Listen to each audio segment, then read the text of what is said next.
Breaking news mga kababayan, ito na po talagang lumabas na kung sino nga ba talaga ang tunay na may sala sa pagkasawi ng isa sa mga BBM vlogger na si Mima Alicia. Okay mga boss, ito na. Sasabihin na po natin kasi nga po, gaya ng sinabi ko, nung mga nakaraan kasi mga kababayan ko, nung yung lumalabas po kasi palagi sa bibig nito mga Marcos vlogger ay lagi nilang sinasabi na Duterte, Duterte, Duterte, Duterte di umano. Naalala nyo mga kababayan, meron pang umiiyak dyan. Diba? Meron pang umiiyak na kiso ganito. Kaya sabi ko nga yung mga BBM vlogger, hindi mo maintindihan kung nasaan ang mga utak no? Diba? Oh, yun ang lagi nilang bukang bibig na mayroon nga dyan si Bukbok man na ano yan, lagi niyang sinasabi parang dinawit niya pa nga yata dyan si Captain Dado No, parang nabanggit niya pa dyan sa vlog niya na may di umano may banta, no? Dami nilang mga DDS daw umano may gawa sa pagka sawi nitong vlogger ho na ito na si Mima Alicia. Balikan ko lang mga boss, gaya ng sinabi ko ho sa inyo. Si Mima Alicia mga boss, okay? Para lang ho malaman po ninyo. Dati ko pong kaibigan yan. 2022, actually 21 pa lang, naging kaibigan ko na po yan. Hindi ko po yan ipagkakaila po sa inyo. Kaya nga sabi ko, although kahit naman ganyan, medyo nasaktan din ako syempre. Kasi dati ko nga kaibigan yan Magkakasama kami niyan dati mga kababayan ko. Kaso nga lang, nanatili siya sa Marcos admin at kami naman, marami po sa amin, nagsipag-withdraw po ng support nga dito nga kay, alam nyo na, no? Kaya ito sila, nanatili to sila. Kaya yan, nandyan pa rin po sila. Kasama yung mga kasama po nila. Ngayon mga kababayan ko, lumabas po sa investigasyon ng PNP, actually ito sa mga Marcos vlogger, panoorin po ninyo ito. Although, sasaktan siguro kayo kasi mali yung lumabas sa investigasyon ng PNP sa pinagsasabi ninyo dyan. Actually, gaya nga ng sinabi ko, itong mga BBM vlogger, hindi naman talaga to vlogger mga trolls ito. Hindi ito nakaayon or nakabase sa kung ano talaga ang totoong mga kaganapan dito sa bansa po natin. Anong sinabi ko ni PNP Chief Nartates? Okay, anong sabi niya itong mga kababayan? Okay, ito. Ilagay ko dito para makita po ninyo Ayan. Ayan ang sinabi po ni PNP Chief Nartates nung nakaraang araw. Sabi niya, ayun po ito sa balita ng Abanti mga kababayan. Ito, check nyo. Ayan sabi dito, tukoy na ng Philippine National Police ang sinasabing mastermind sa pagpaslang sa political blogger na si Mima Alicia. Ayon kay PNP Chief Police Brigadier General Jose Melincio Nartates Jr., dalawang negosyante na mag-partner ang itunuturing na utak sa krimen. Okay? Sa investigasyon, lumabas na personal na alitan sa pagitan ng mga mastermind at ng biktima na nag-ugat umano sa utang na umabot ng 8 million pesos. So, napakalaki. Even ako mga kababayan, sabi ko nga, grabe, actually, ang laki naman ng kita ng vlogger na to kasi kung i-check mo naman yung kanyang YouTube, no? Ang laki. Sa estimate ko sa views niya sa YouTube, hindi siya bababa ng 300,000. Okay, dahil ako po, alam nyo naman, nag-YouTube tayo. So, alam po natin yung views mga kababayan. So, ang estimated ko yan, hindi bababa ng 300,000. Yung monthly niya sa YouTube, although lalagpas yan ng 300,000, magpo-400 pa yan. Kung bababa man yan, siguro mga 250. So, ang tanong ko, bakit kaya nagkautang ng ganito pagkalaki-laking pera itong babae ho na ito, no? Itong si Mima Alicia. Nakapagtaka. Saan niya ginamit yan? Di ba? Kaya itong mga Marcos vlogger kasi kung ano-ano pinagsasabi sa vlog Porket nangyari kay Mima yon, Duterte na agad kasi yun nga bumabanat daw sa mga Duterte yon. Kasi mga kababayan ko, actually pinalabas din ng media yan. Kasi pinalabas nila na yung huling vlog ni Mima Alicia bago siya nasawi, bago siya ginawa ng hindi maganda doon sa Caloocan ay bumabanat sa pa rin sa mga kay Sara Duterte. Yung huling vlog niya kasi kung titingnan po ninyo, yung nag-vlog siya patungkol sa kumbaga yung pagkain sa Senado na hindi daw gusto ng kampo ni Sara, makikiter daw si Sara, ganun yung kampo ni Sara, ganun ang vlog niya, may lason. Ang dami gaya ng sinabi ko tong babae na to, hindi mo kasi maintindihan kung saan pinagkukuha yung mga impormasyon. Diba talagang bumabanat lang talaga. Kung maalala nyo po, yung mga banat niya nung mga nakaraan, na di umano may kabit si Sara, di umano nagpalaglag si BP Sara, ang dami niyang, di umano mayroong basketballista si BP Sara. Gaya na sinabi ko, hindi siya vlogger, trolls po siya. Mga kababayan, tuloy po natin ang sinasabi po dito ng PNP. Okay? Lang ha. Tuloy natin.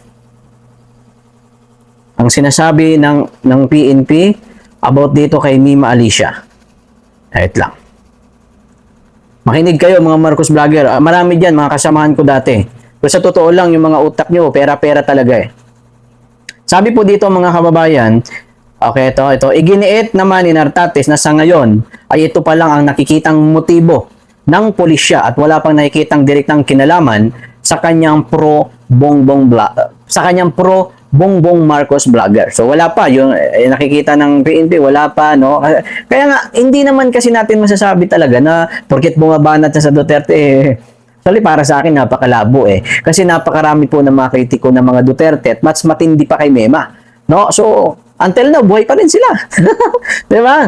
Sabi po dito mga kababayan ayon sa report ng Avanti ay gayon pa man hindi sinasara ng PNP ang iba pang posibleng motibo habang nagpapatuloy ang investigasyon. Nauna nang naaresto ng Southern Police District ang dalawang umanong gunman at driver sa pagpaslang noong Hunyo 17. So, kung usapang utang ito mga kababayan ay napakalayo kung ikukunit nyo sa mga Duterte.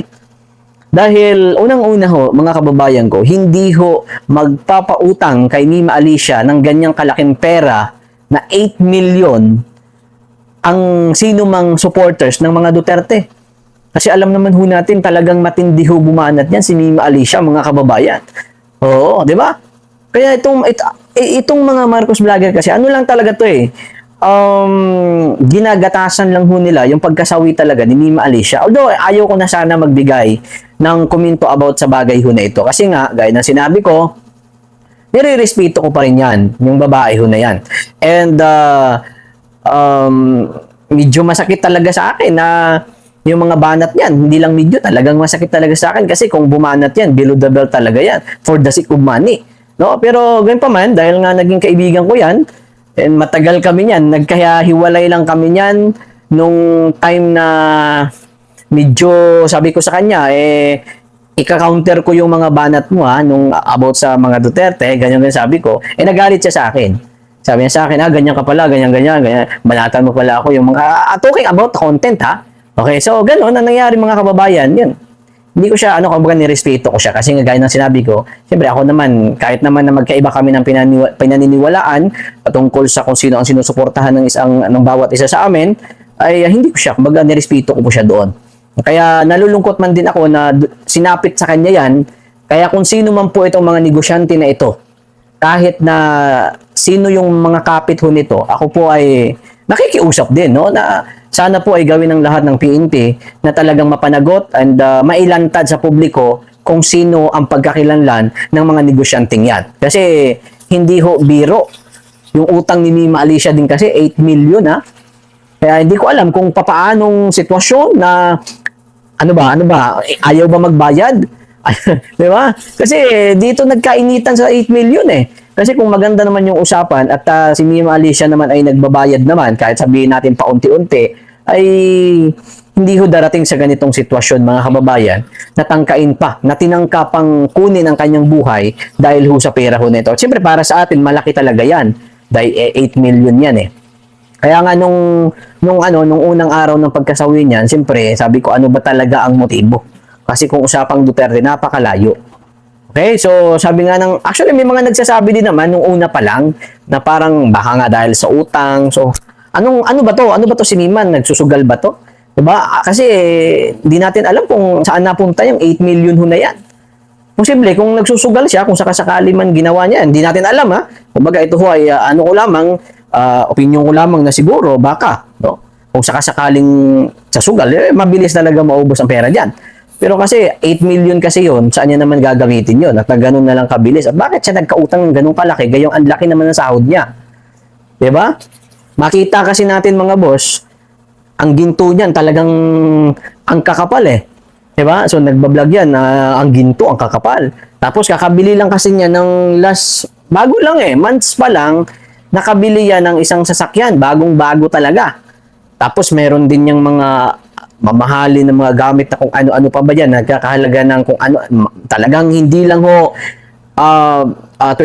hindi 30,000, hindi 50,000, 100,000 Ganun ang mga halaga. Kita mo naman yung mga ginto niya, nakakapat. So, nakapagtaka. Sa kabila pala ng lahat ng yun, sa likod pala ng yun, meron pala siyang utang na 8 million. Grabe. Kaya kayong mga, even yung mga kaibigan ni Mima Alicia na nasa panig dyan, meron nga dyan yung mga babaeng pumunta dyan sa burol ni Mima. Hindi ako pumunta ha, kasi sa puso ko mga kababayan, gusto ko talagang pumunta. Yun talaga yung nasa puso ko. Gusto ko talagang pumunta sa kanyang burol kasi nga, syempre, ako naman ay hindi ko nakakalimot sa aming pinagsamahan. Dahil naging close talaga kami niyan. Kaso nga lang, ang problema ko kasi, although sinasabi naman ng mga kasamahan ko dati doon sa part po or panig nila BBM, ang sinasabi nila, pumunta ako, pwede naman daw, wala naman daw problema kasi nandun naman daw sila, gano'n. So, kaso nga lang, ang iniisip ko kasi doon, dahil nga maraming nakakakilala doon din sa akin, baka mamaya pagdating doon, oh, ito may DDS, baka sabihin nag-i-spy, ganyan-ganyan, no? Kasi ganun ang mindset kasi nito mga vlogger ni Bongbong eh. Di ba? Baka mamaya pagdating ko doon sa burol niya, sabihin nag-i-spy tayo. Baka sabihin, bakit may DDS dito? Oh, baka mamaya kuyugin pa tayo doon. Oh, wala tayong laban doon dahil napakarami doon eh. Di ba? At saka tayo yung pumunta doon sa lungga nila. Oh, kaya minarapat ko na lamang na although pwede naman sana at tayo naman ay may mga kaibigan doon, pero hindi ko na lang, kumbaga mas pinili ko na lamang na manahimik. Diba? At hindi nga ako nagreaksyon ng mga unang araw ng pagkasawi niya eh. Dahil sabi ko, ganun talagang buhay at nirerespeto kita. Kaso nga lang ngayon na pinapalabas kasi nitong mga Marcos vlogger na lagi na lang bukang bibig nila, Sara-Sara, may connection kay Sara. Yung dalawang babae umiiyak pa eh. Galit na galit. Oo, habang humihingi ng ano daw, umaksyon na daw yung Pangulo, ganyan-ganyan. Oo, mayroon pa nga dyan iba, nagsasabi, gawan daw ng rebulto eh. Yung iba naman, yung sabi ng ilang supporters nila, ilibing daw sa libingan ng mga bayani. Mas talaga. Diba? Although, natatawa ako na naaawat, nalulungkot sa kanyang sinapit. Kaya kahit naman magkaiba kami, sana ho ay mapanagot yung tunay talaga na may sala dyan. Hindi ho pwedeng hindi. Kaya pakiusap po sa PNP na sana ho ay sa lalong madaling panahon ay isa publiko na yan kung sino talaga yung mastermind sa kanyang pagkamatay dahil para ho maging maliwanag sa taong bayan, anti-Duterte, pro-Duterte, anti-Marcos, pro-Marcos, kung sino talaga ang tunay na may sala dyan. At nang mawala na yung guni-guni nito mga Marcos vlogger na Duterte ang may kagagawan. Kasi doon sila umiikot eh. Yung cycle ng mindset nila nandun. So, para matapos na yan. At sana po sa PNP, yes, maging mapaano na yan, maisa publiko na. Para hindi na ho ano-ano yung mga utak ng mga vlogger ho ng Marcos vlogger dyan. Yun lang ho, mga kababayan. At idudugtong ko lang po ito. Actually, mabilisan lang ito. Ngayon lang ulit ako nag-reaction. Dahil nananahimik nga tayo kasi ayaw nga muna natin ng ganito-ganito. Alam nyo naman. Sabi po dito mga kababayan, idugtong ko lang dahil nung mga nakaraan kasi nagkaroon ng mga matinding pagbaha, even dito sa Metro Manila. Pero ang sabi ko ng MMDA mga kababayan, may nagsasabotahe daw di umano sa mga drainage. O, sa ano sabi dito? Ibinunyag ng MMDA na may mga umano ay sinasadyang lagyan ng bara. Lakas ng tama. Diba? So, ibig sabihin pati dito sa amin, sa labas namin, sinasadyang barahan. Diba? Kaya nga itong post na ito ng News 5, yung balita nila talking about dyan sa sinasabi hong mayroon daw umanong nananadyang kumbaga nilalagyan ng bara yung mga drainage, pinagtawanan lang po ng sambay ng Pilipino. Diba? Guni-guni nyo lang yan. Hindi, ito sa MMDA, guni-guni nyo lang yan. Hindi, totoo lang. Kasi kung totoo talaga yung sinasabi ninyo na kasi ang MMDA kasi sa ngayon, 'di ba, pinamumunuan niya ni dating PNP Chief General Torre. Yan, guni-guni mo lang yan, sir. Guni-guni mo lang yan, sa totoo lang. Kasi kung totoo talaga yung sinasabi mo, napakadali lang naman tukuyin yan eh. Mayroong CCTV yan. Halos lahat na ng kalsada sa Metro Manila may CCTV. Especially dyan sa LRT. Yan, nakikita nyo yung mga binabaha na yan dyan sa may LRT? Sigurado may CCTV yan. Tapos ipapalabas nyo sa media na keso may nananadyang sa isabotahe, lalagyan ng bara yung mga drainage.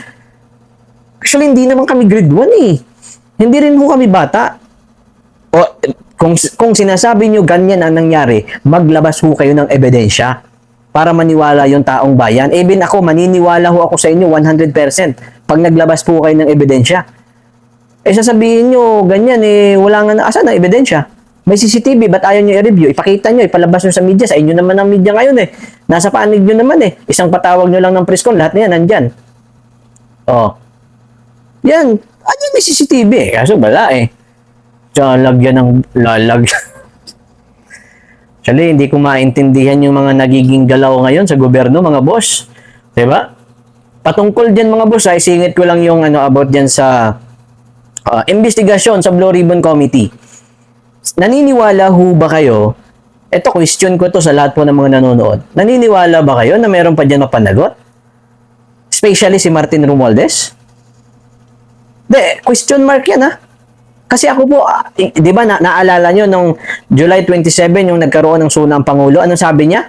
Malapit na daw di umano, yung mga pangako niya daw di umano na yan ganyan, masakit man daw di umano sa kanyang damdamin. Ngunit kung doon dadalhin ng ebidensya na masampahan ng, malapit na daw umunong sampahan ng reklamo itong si Martin Romualdez. Diyos ko naman, last year mo pa yan pinangako, Mr. President. Kaya hindi kami naniniwala dyan. Sabihin nyo, makukulong si Martin Romualdez, malabo yan. Malabo yan, mga boss. Maniwala ho kayo. Mas naunang pangalabasan ng warrant of arrest ng 18 Marines Diba, kahapon, nilabasan ng warrant of arrest, cyber libel. Yun ang inilabas na warrant of arrest. Doon sa 18 ex-Marine. Which is sila ho ay nagsasabi na sila di umano ang nakapag-deliver. Take note, mga boss, may mga ebidensyang pinakita. Kaya sasabihin nyo, makukulong si Martin? Malabo yan. Pangalawa, sa tingin ho ninyo yung about dyan sa investigation sa flood control sa Blue Ribbon Committee, matutuloy? Siguro, mga boss, kung usapang matutuloy o hindi, ano na lang yan, mga 10% na matutuloy at 90% na hindi. Maaring ipapasa nila yan sa ombudsman. Sasabihin nila yan na ang ombudsman na yung mag-iimbestiga. Kasi nga, di ba, nung nakarang araw, nagkaroon ng, lumabas sa media, yung di umano, pag-uusapan nila kung sino na yung mag-iimbestiga, kung iimbestigahan pa ba sa Senado under the leadership of Erwin Tulfo sa Blue Ribbon Committee. Pero mga boss, sa galaw ho nila ngayon, maniwala ho kayo sa hindi. Ombudsman na mag-iimbestiga niyan. Ano na nila yan? Kaya nga nila pilit kinuha ang pamunuan ng Senado dahil ayaw talaga nilang matuloy ang investigasyon. Nang nakarang araw, ano sabi ni Erwin Tulfo? Sabi ko ni Erwin Tulfo, mga boss, di umano mayroong pumipigil at nakiusap sa kanya na huwag ituloy ang investigasyon from minority. Ibig sabihin, sa grupo nila Bongo, sa grupo nila Marcos, Aimee, sa grupo nila Robin Padilla. Diyos ko naman, guni-guni mo lang yan. Kung totoo man ang sinasabi mo, ilabas mo. Tapos ngayon, tingnan nyo, thank you. Wala na. Mag-move on na lang kami, ganun. Wala na, tingnan nyo, wala na. Pagkatapos po nila nakuha yung pamunuan, actually pinilit nila Diba, nakita mo naman si Senator Sherwin Gatchalian. Pinilit talaga nilang ilagay yan bilang Senate President. Kahit nga kulang-kulang sila sa number noon, kinuha nila Diba? Kaya lang naman bumaliktad yan si Ceci Escudero Bumaliktad dyan si Joel Villanueva kasi nga takot makasuhan, takot makulong. Kaya sila bumaliktad. Kaya sila nakakuha ng sapat na bilang na maihalal na bilang Senate President at this time. Pero nagiging kingkoy sa Senado, mga boss. Tingnan mo, dapat si Sherwin Gatchalian ang presiding officer sa impeachment. Pero hindi ho ang nangyari yan, Sinong presiding officer? Si Ceci Escudero. Kasi nga hindi marunong si Sherwin Gatchalian, hindi naman kasi abogado yan. Diba? Ngayon lang, first time the history. Umaasa pa kayo magkaroon ng mapapanagot sa mga mastermind dyan sa flood control? Umaasa pa kayo na magkaroon ng mga investigasyon under the leadership ni Erwin Tulfo? Si Erwin Tulfo nga, isa yan sa pinangalanan na hinatira ng Malita. Sa tingin nyo, kaya nga ayaw na nila, mga boss, nakakalungkot. Isang nakakalungkot na sitwasyon sa bansa ho natin. Na yung mga nangyayari, tingnan nyo, wala lang. Ang nakulong si Marcoleta, ang nakulong si Jingo Estrada, nakulong si Bong Revilla, pero atik lang nila yun. Tingnan mo, pinapiyansa. Wala daw malinaw na basyan at hindi daw siyang tunay na napatunayan. Kaya nakapagpiyansa. Supposed to be, dapat walang piyansa yun Kasi nandilabol yung mga kaso na isinampa kay Bong Revilla. Pero nakapagpiyansa. Diba? Alam mo na kung bakit. Ginagawa nyo na naman kaming ano eh. Kaya nga ngayon mga boss, although ganito kahirap ang sitwasyon sa bansa natin, na imbes itong mga mambabatas po natin ay bigyan ng solusyon yung mga pangunahing issue sa bansa po natin, like yung mga pangunahing bilihin, no? Imbes na bigyan po nila ng solusyon yan kung paano yung Meralco po, talaga siyang Meralco na yan. Napakalaki ho ng kuryente. Napakamahal. Diyan ho umaaray yung mga kababayan po natin. So, dapat yan ang unahin nila, kaso wala. Yung ano mga boss, naalala nyo? Yung 85 pesos na dagdag sahod sana sa ating mga manggagawa, sa ating mga kababayan. Sinuspindi pa. Ganyan ho sila kakapal ang mukha mga boss. Di ba? Oh. Talagang, alam mo, yung administrasyon talaga ni Bongbong, hindi mo talaga, grabe talaga eh. Sa totoo lang eh. Dito naganap yung pinakamatinding nakawan. At kita nyo naman mga boss, pagdating po sa peace and order, pagdating po sa, tingnan nyo naman, di ba, yung mga nakaraan, sunod-sunod, yung mga hindi magandang nangyari, yung mga rider po natin, di ba, yung mga sa school, isipin mo mga bata, utak kriminal na, di ba, so, kawawa, yung mga susunod na generasyon, kung magpapatuloy itong ganitong sitwasyon. Kaya nga po mga boss, alam ko naman na may dahilan din ng Diyos kung bakit nangyayari ho ang mga bagay ho nito. Kaya darating yung time na talagang magiging okay ang lahat. So, kita-kita tayo mga boss sa next video po natin, and don't forget na i-subscribe ang ating YouTube channel. Maraming salamat po. Andito rin po ang ating barangay treasurer, si Ray De Jesus. Pagpapakari po natin.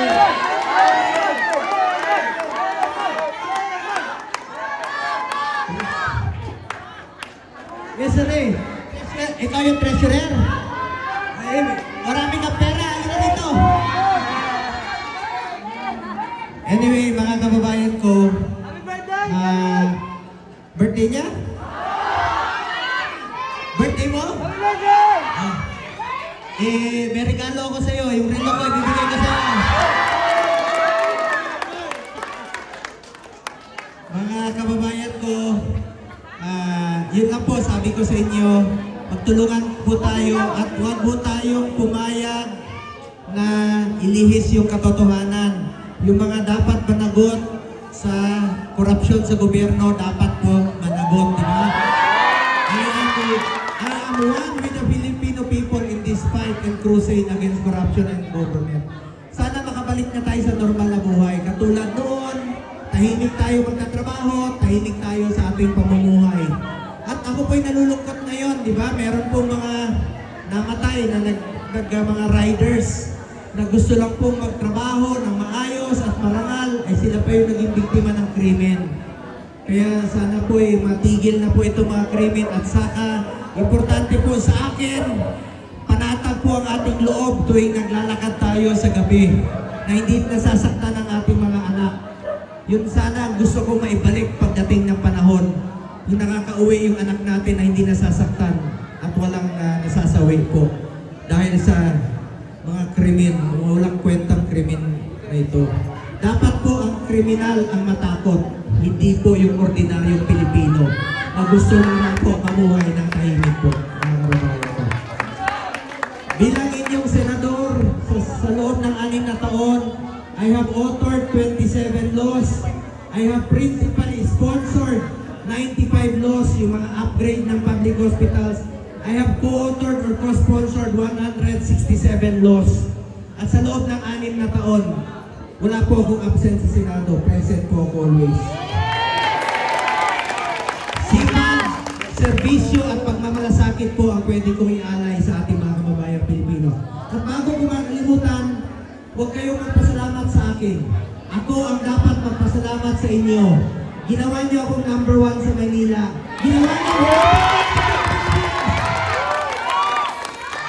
Maraming salamat po sa inyo lahat.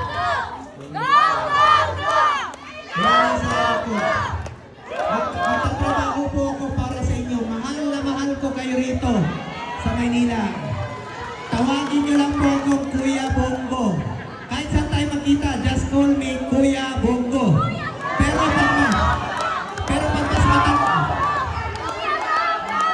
pag mas matanda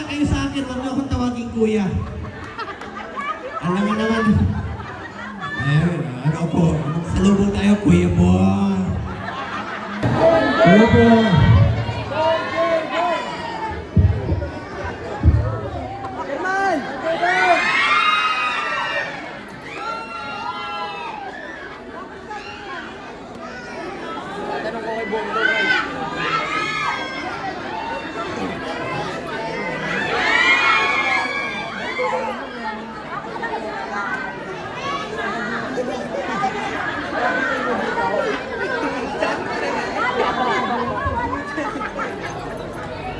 Unang-una, meron lang po akong palang konting tulong po sa inyo ngayong araw na ito.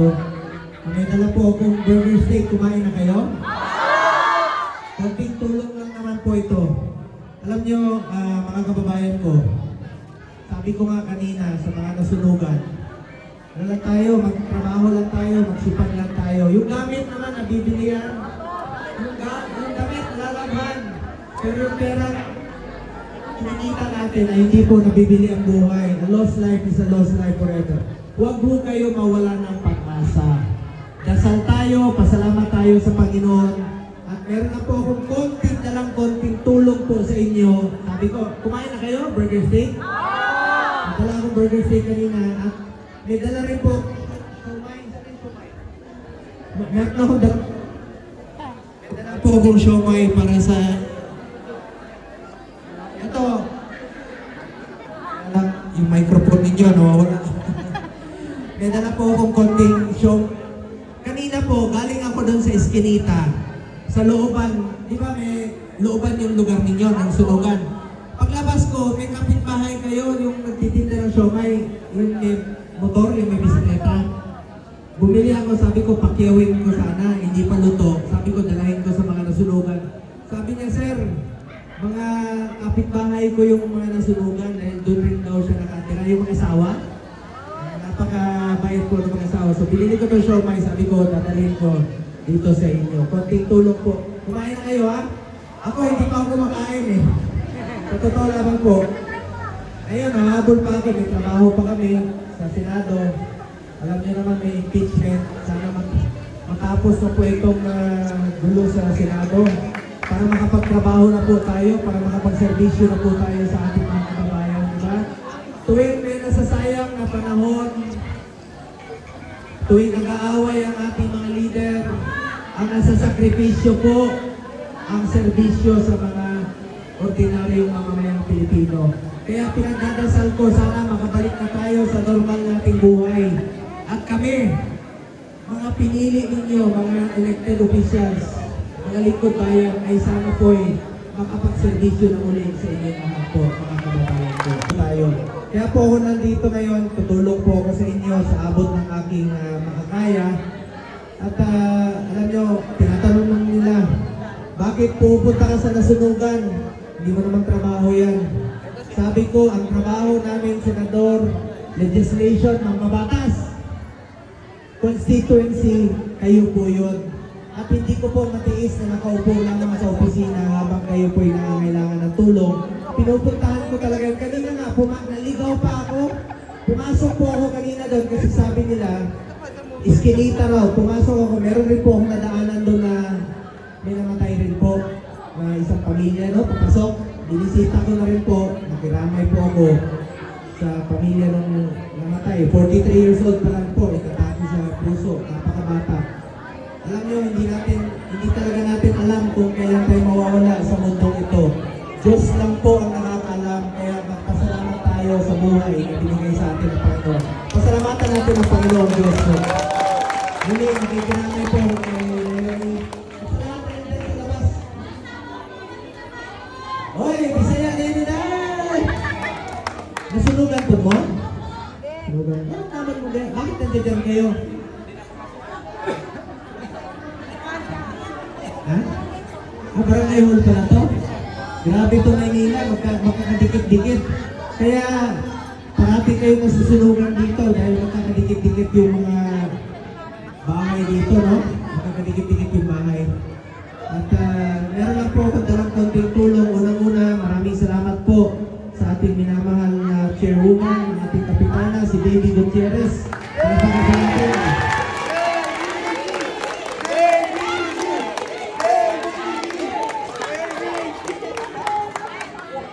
Kagawad Daniel Factor, Kagawad Edgardo Muli. Tama ba ito? Muli? Muli. Kagawad Elmer Oseo, Kagawad Frederick Herrera, Kagawad Adrian Bunda, SK Joshua Rafael, ang ating mga kapulisan, no? Headed by Police Major Benz Figueroa, salamat po sa inyo. Sa mga pulis, uniform personnel, bumbero, salamat po sa inyo. Alam niyo, noong panahon ni dating Pangulong Duterte, pinaglaban natin, madoble yung sahod ninyo. At hindi po matatawaran yung serbisyong ginawa ninyo sa bayan, sa peace and order, sunog, baha, nandiyan kayo. Palapakan naman natin ang ating mga bumbero. Nasa natin ang ating mga kapulisan. Maraming salamat po sa inyo, sa lahat ng uniform personnel. Maraming salamat po sa inyo lahat, mga kababayan ko. At unang-una may dala na po akong konting tulong at kanina, pinarating po sa akin kasi yung mga nasunugan raw rito is 346, tama ba? At meron ng pahabol na 46 families. Sabi ko, huwag tanggihan kasi kung totoong nasunugan, tulungan po natin.